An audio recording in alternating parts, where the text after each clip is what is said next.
momentum. Inilah kesempatan kita. Yang pertama, momentum untuk kita mengucap syukur kepada Tuhan. Saudara, kita sudah sampai di penghujung tahun. 1 tahun sudah kita lewati. Ada baiknya pada kesempatan hari ini kita kembali merenung sejenak. 1 tahun kita lewati sudah. Kita mau mensyukuri berkat-berkat Tuhan yang diberikan kepada kita selama setahun ini. Paulus berkata, kalau aku ada sebagaimana aku ada, itu adalah kasih karunia Allah. Sudah banyak yang selama setahun ini mengalami banyak kasih karunia Tuhan. Dan saya percaya kalau itu disaksikan, diceritakan itu tidak akan habis-habisnya. Setahun ini saudara, banyak kasih karunia Tuhan yang sudah kita terima. Berkat, rahmat, kemurahan Tuhan, pertolongan Tuhan, pembelaan Tuhan, pimpinan Tuhan dalam hidup kita. Hadirat Tuhan, urapan Tuhan, dan semua berkat yang sudah kita terima. Inilah saatnya kita mengembalikan ucapan syukur kepada Tuhan. This is a time of thanksgiving. Ini adalah waktu, momentum, saat yang tepat untuk kita mengucap syukur dengan segenap hati kita. Bukan cuma di bibir, bukan cuma sekedar nyanyian, tapi dengan segenap hati. Kita tahu hidup kita ini hanya oleh karena anugerah Tuhan. Saudara dan saya, kita boleh ada dengan segala keadaan kita. Itu semua oleh karena anugerah Tuhan. Mungkin saudara ada yang berpikir, ada yang berkata mungkin di dalam hati saudara, tahun ini saya banyak mengalami hal-hal yang tidak saya inginkan. Banyak mengalami hal-hal yang tidak baik mungkin. Tapi saya mau katakan bahwa segala sesuatu yang Tuhan izinkan terjadi, itu semuanya mendatangkan kebaikan. Amin. Itu firman Tuhan. Coba kita lihat di dalam Roma 8 ayat 28, satu ayat yang sudah tidak asing lagi, tapi baiklah kita ulang lagi. Kita terus harus banyak mendengar, banyak membaca firman, mengulang terus. Di dalam Roma 8 ayat 28 berbunyi demikian, kita tahu sekarang bahwa Allah turut bekerja dalam segala sesuatu untuk mendatangkan kebaikan bagi mereka yang mengasihi Dia, yaitu bagi mereka yang terpanggil sesuai dengan rencana Allah. Saya yakin dan percaya Anda dan saya dipanggil di dalam rencana Allah. So itu sudah yakinlah bahwa segala sesuatu itu Tuhan punya rencana yang baik dalam hidup kita. So itu tidak ada alasan untuk kita tidak bersyukur kepada Tuhan. Tidak ada alasan untuk kita tidak menaikkan rasa pujian, terima kasih kita kepada Tuhan. So itu mari kita pakai kesempatan ini. Kita tahu bahwa Bapak kita adalah Bapak yang baik. Dan Bapak itu selalu merencanakan yang baik bagi anak-anaknya. Tidak ada Bapak yang tidak merencanakan yang baik. Ibrani 13 ayat 15 berbunyi demikian. Sebab itu marilah kita oleh Dia senantiasa mempersembahkan korban syukur kepada Allah, yaitu ucapan bibir yang memuliakan namanya. Yang kedua, ini adalah satu momentum untuk kita introspeksi dan koreksi. Time for self-inspection and correction. Satu kesempatan yang indah untuk kita introspeksi. Kalau satu perusahaan dia mau buka 1 tahun yang baru, selalu mengadakan tutup buku, perhitungan. Nah saudara-saudara, ada baiknya kita juga mengadakan satu koreksi dalam hidup kita. Karena kalau tidak gitu saudara-saudara, waktu demi waktu kita lalui terus begitu saja. Tidak ada satu perbaikan. Sebab itu ada baiknya. Tuhan juga ada saat-saat tertentu mengajak umatnya untuk duduk diam, untuk merenungkan segala perbuatan Allah. Mazmur ada yang namanya Selah, di mana Mazmur mengajak kita untuk kita berhenti sejenak. Kita perlu merenungkan kembali, setahun sudah kita lewati, ya apa yang sudah kita alami. Mungkin ada hal-hal yang tidak baik, yang kurang berkenan, yang salah, bahkan dosa yang sudah kita berbuat. Kesempatan untuk kita mengoreksi diri kita. Kita mohon rahmat Tuhan, pengampunan Tuhan. Dan terutama kita mau tinggalkan yang lama. Yang lama sudah berlalu, kata Paulus. Yang baru sudah terbit.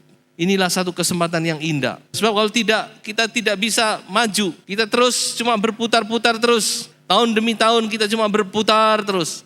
Saya ingat dulu ada satu lagu yang pernah ngetop. Namanya Ming Tian Hui Geng Hao. Esok akan menjadi lebih baik. Itu adalah kerinduan semua orang, bukan? Mungkin juga saudara sudah mempunyai satu kerinduan, Mingnian Hui Geng Hao. Tahun depan akan menjadi lebih baik.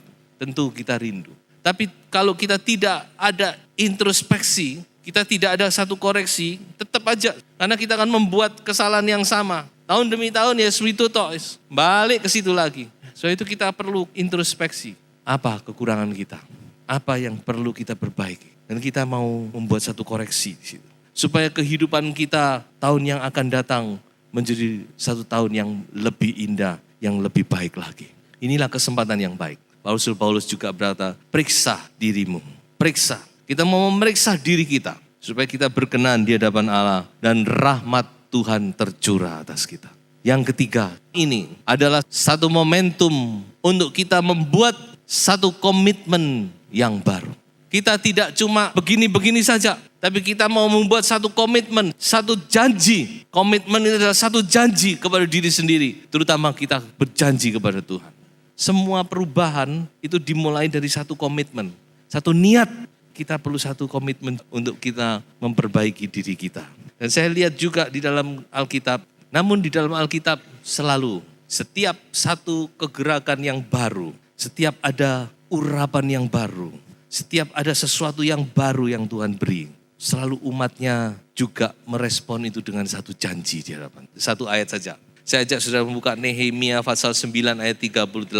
Berdasarkan semuanya ini kami mengikat perjanjian yang teguh yang kami catat dengan dibubui meterai para pemimpin kami, orang-orang Lewi kami, dan para imam kami. Dan masih banyak lagi. Jadi setiap ada sesuatu yang baru, mereka menyongsong sesuatu yang baru. Ada satu urapan yang baru. Ada satu kegerakan yang baru. Mereka selalu respon itu dengan satu perjanjian di hadapan Tuhan. Waktu bangsa Israel baru keluar dari Mesir.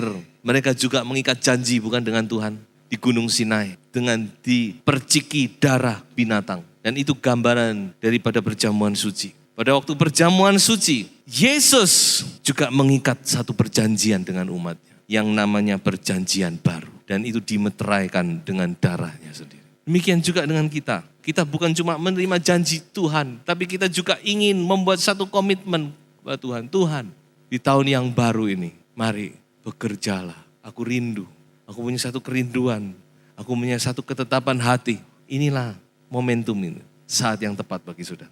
Maka saya yakin dan percaya saudara. Besok, nanti malam, ketika kita melangkah masuk dalam tahun yang baru. Tuhan juga akan memberikan berkat-berkat yang baru, segar bagi kita. Inilah saatnya. Saya ajak saudara untuk bersama-sama membaca Amsal pasal 4 ayat 18. Ini janji Tuhan dan ini dimulai dari satu komitmen kita kepada Tuhan. Amsal pasal 4 ayat 18. Tetapi jalan orang benar itu seperti cahaya fajar yang kian bertambah terang sampai rembang tengah hari. Haleluya. Di dalam Yesus kita sedang menyongsong satu hari yang indah. Hari di mana kita bertemu dengan juru selamat kita Yesus Kristus. So itu perjalanan kita pasti akan makin hari makin terang saudara-saudara. Dunia makin gelap, tetapi anak-anak Tuhan yang percaya, yang setia, yang mengasihi Tuhan akan makin hari makin terang di dalam nama Tuhan Yesus Kristus. Haleluya. Saudara sambut tahun yang baru ini dengan hati yang penuh dengan sukacita. Saudara harus punya iman percaya melangkah yang mantap. Seperti imam-imam masuk ke sungai Yordan, mereka tidak ragu-ragu. Mereka enggak, nanti kedelep enggak. Tidak. Mengapa tidak? Karena tabut itu menyertai mereka, saudara-saudara. Dan tabut itu tidak akan membiarkan mereka tenggelam. Kalau hadirat Tuhan ada di dalam hidup saudara. Hadirat Tuhan ada dalam keluarga saudara. Percayalah, saudara tidak akan tenggelam di tahun yang baru ini. Tapi saudara akan melewati sungai Yordan. Dan sungai Yordan akan terbelah menjadi dua. Dan saudara akan menjadi saksi. Berdiri teguh untuk menyaksikan bahwa Allah yang kita sembah adalah Allah yang hidup dan berkuasa. Tuhan menyertai kita. Ebenezer.